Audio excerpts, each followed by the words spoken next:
تنہا گھر میں نہیں سونا چاہیے، بالکل آل الون. ابن عمر سے مروی ہے کہ نبی صلی اللہ علیہ وسلم نے تنہا رات گزارنے سے منع فرمایا ہے. کچھ بھی ہو سکتا ہے رات کو انسان کو، تو کوئی نہ کوئی آس پاس ہونا چاہیے. نماز عشاء کے بعد سونے میں تاخیر نہیں کرنی چاہیے سوائے اس کے کہ ذکر الہی یا علمی گفتگو یا دینی مذاکرہ ہو. گھر والوں سے ضروری بات کے لیے جاگا جا سکتا ہے. نبی صلی اللہ علیہ وسلم نے فرمایا رات کا اندھیرا پھیل جانے کے بعد لایانی گفتگو نہ کیا کرو. اور ہمارے اکثر پروگرامز اور جو کچھ ہم دیکھتے سنتے ہیں یا جو کچھ ہوتا ہے وہ عام طور پر لایانی ہی ہوتا ہے. ابو برزہ اسلمی کہتے ہیں کہ آپ صلی اللہ علیہ وسلم عشاء میں تاخیر پسند فرماتے لیکن اس سے پہلے سونے کو اور اس کے بعد باتوں کو ناپسند کرتے. بسم اللہ پڑھ کر گھر کے دروازے بند کر دینے چاہیے کیونکہ حدیث میں آتا ہے کہ دروازوں کو بند کر لیا کرو اور اللہ کا نام لے لیا کرو کیونکہ شیطان بند دروازے نہیں کھولتا. سونے سے قبل آگ وغیرہ بجھا دینی چاہیے، خصوصاً سردی کے موسم میں گیس کے ہیٹرز وغیرہ بند کر دینے چاہیے. نبی صلی اللہ علیہ وسلم نے فرمایا جب سونے لگو تو گھر میں آگ کھلی نہ چھوڑو. ایسی جگہ سونے سے پرہیز کرنا چاہیے جہاں تازہ ہوا نہ آئے. ایسی چھت پہ نہیں سونا چاہیے جہاں منڈیر نہ ہو.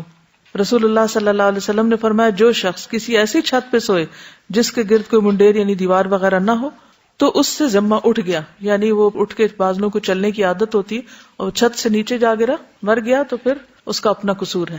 برا بن عازب کہتے ہیں کہ نبی صلی اللہ علیہ وسلم نے فرمایا جب تم رات کو بستر پر لیٹو تو نماز کی طرح وضو کر لیا کرو، یعنی سونے سے پہلے وضو کر کے سونا چاہیے کیونکہ اس کے بارے میں آتا ہے کہ جو شخص باوضو رات کو سوتا ہے اس کے بستر میں فرشتہ رات گزارتا ہے.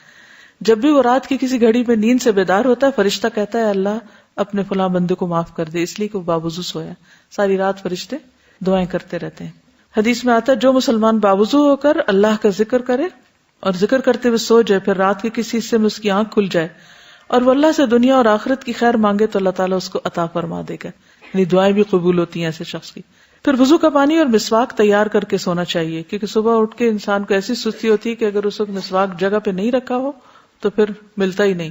سعد بن ہشام سے روایت ہے کہ ام المومنین سیدہ عائشہ رضی اللہ تعالی عنہا نے رسول اللہ صلی اللہ علیہ وسلم کے وطر کے متعلق بیان کرتے ہوئے بتایا ہم آپ کے لیے مسواک اور وضو کا پانی تیار کر کے رکھ دیتے تھے.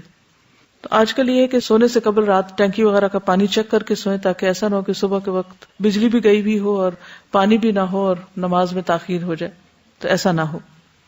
نبی صلی اللہ علیہ وسلم کے پاس سوتے وقت بھی مسواک ہوتی، جب آپ بیدار ہوتے تو سب سے پہلے مسواک کرتے.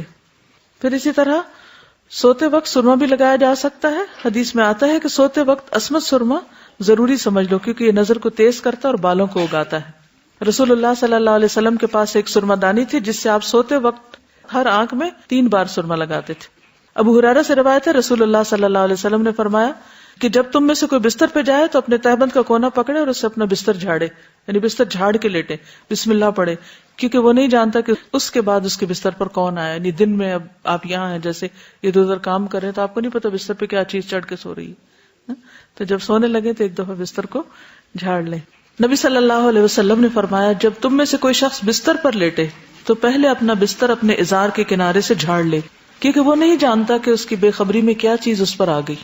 آپ صلی اللہ علیہ وسلم نے فرمایا جو شخص اپنے بستر پر جانے لگے تو اسے چاہیے کہ وہ اپنے کپڑے کے کنارے سے اسے 3 مرتبہ جھاڑ لے، یعنی اپنا دوپٹہ لے کے یا کسی بھی چیز سے اس کو اچھی طرح جھاڑ لیں، یا ویسے ہاتھ سے بھی جھاڑ سکتے ہیں.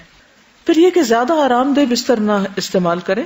حضرت عائشہ فرماتی ہے کہ رسول اللہ صلی اللہ علیہ وسلم کا بستر چمڑے کا تھا اور اس میں کھجور کی چھال بھری ہوئی تھی. جب آپ سونے کا ارادہ کریں تو گھر میں جو بھی بتیاں یا روشنی وغیرہ ہے اس کو بجھا دیں. جابر روایت کرتے ہیں کہ رسول اللہ صلی اللہ علیہ وسلم نے فرمایا رات کو جب سونے لگو تو چراغ بجھا دیا کرو